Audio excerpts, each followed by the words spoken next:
Every holiday season before the parties start, my mom would hang a parol. And it wasn't just decoration, it's a signal. It meant we are here and we remember where we came from. Every culture has a symbol of home. For Filipinos, it's the parol. The word comes from the Spanish Farol, meaning lantern, and it's inspired by the Star of Bethlehem. Originally used to light the way to Simbang Gabi, a series of dawn Christmas masses, the parol became a symbol of hope and faith. Today, it's one of the most recognizable icons of Filipino Christmas. But traditions don't survive on their own. Someone has to choose to carry them forward.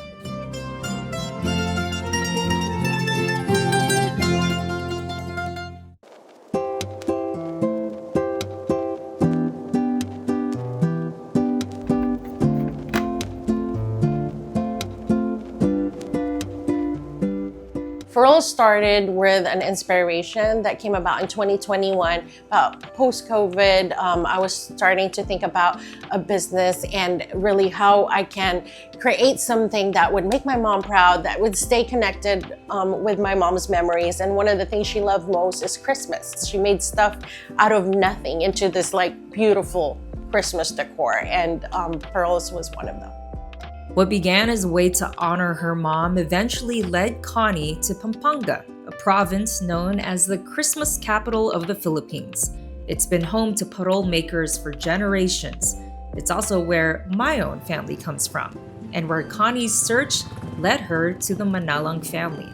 I did a lot of research looking online. I even watched a couple of YouTubes for makers in the Philippines, and Pampanga is really the foundation of the parols. They have the festivals there, the giant parol festivals. They have a street that has a lot of parol makers. And I reached out to one of them, which was the Manalangs. For more than 30 years, the Manalangs have been handcrafting parols, passing the tradition from one generation to the next. Today, that work continues through Edges, who now helps lead the family business. I'm Edges Lennon Narcilia Manalang, the son of the owner of Arnold Manalang Lantern Maker.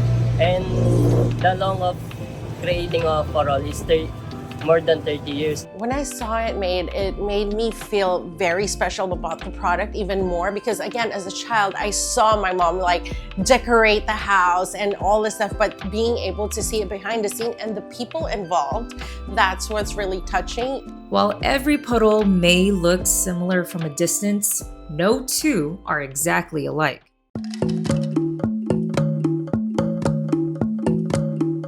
So it starts with having the frame, the metal frame, to create the structure of it. Next, it's gonna be getting all the seashells. So the capis, which is oyster paint seashells. They then wash those shells to clean out any dirt or residue. And then from there, they start carving it to the shape of the parol. Piece by piece, shell by shell, each parol slowly comes to life. It's a process that takes hours and years of experience to perfect. Then, from the Philippines to California, each handmade parol begins a new journey. Some find their way into Filipino homes, reconnecting families to a cherished tradition. Others are welcomed into homes discovering the parol for the very first time. We've had other cultures ask about it. We've actually even had customers that are not Filipino at all, and they've seen it with their neighbors that are Filipino.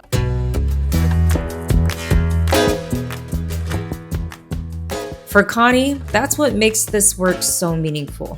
It was never just about selling parols. It was about sharing a tradition that meant so much to her mom and making sure it continues with her own children. It's more of just how it feels like back home. It's me handing it down to my kids and my kids sharing it with their family and the community. I want them to stay rooted in our culture. And I think that doing this, just like my daughter, she's been involved in this when we have workshops. She's the one that's teaching adults and kids about Farol. She's able to tell the story behind it. And my son sees that and he wants to do it when he's older. You know, he'll ask me like, Mom, can I do Farol when I'm older? And that just like, it hits the spot of like, this is why I love doing this and telling my story to the kids and what it means to us Filipinos.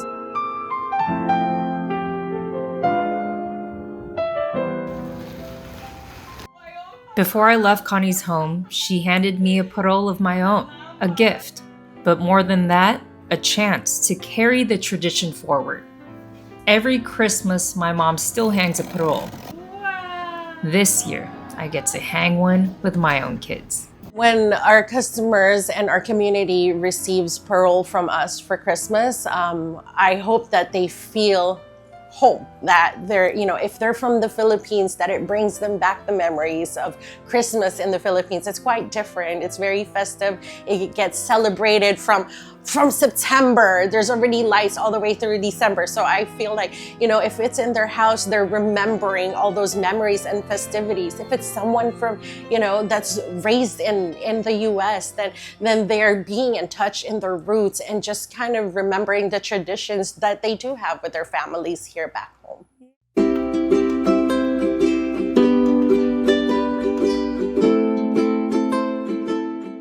Traditions don't last because they're written down. They last because someone chooses to keep them alive.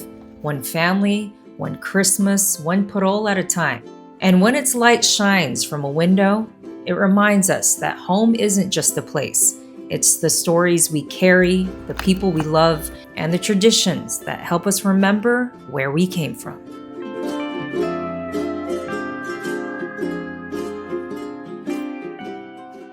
This story was made possible in partnership with Farol. At Still Eating Good, we're here to celebrate the people, cultures, and communities that make every meal and every tradition worth remembering. Like, subscribe, and help us keep sharing stories that remind us we're more connected than we think.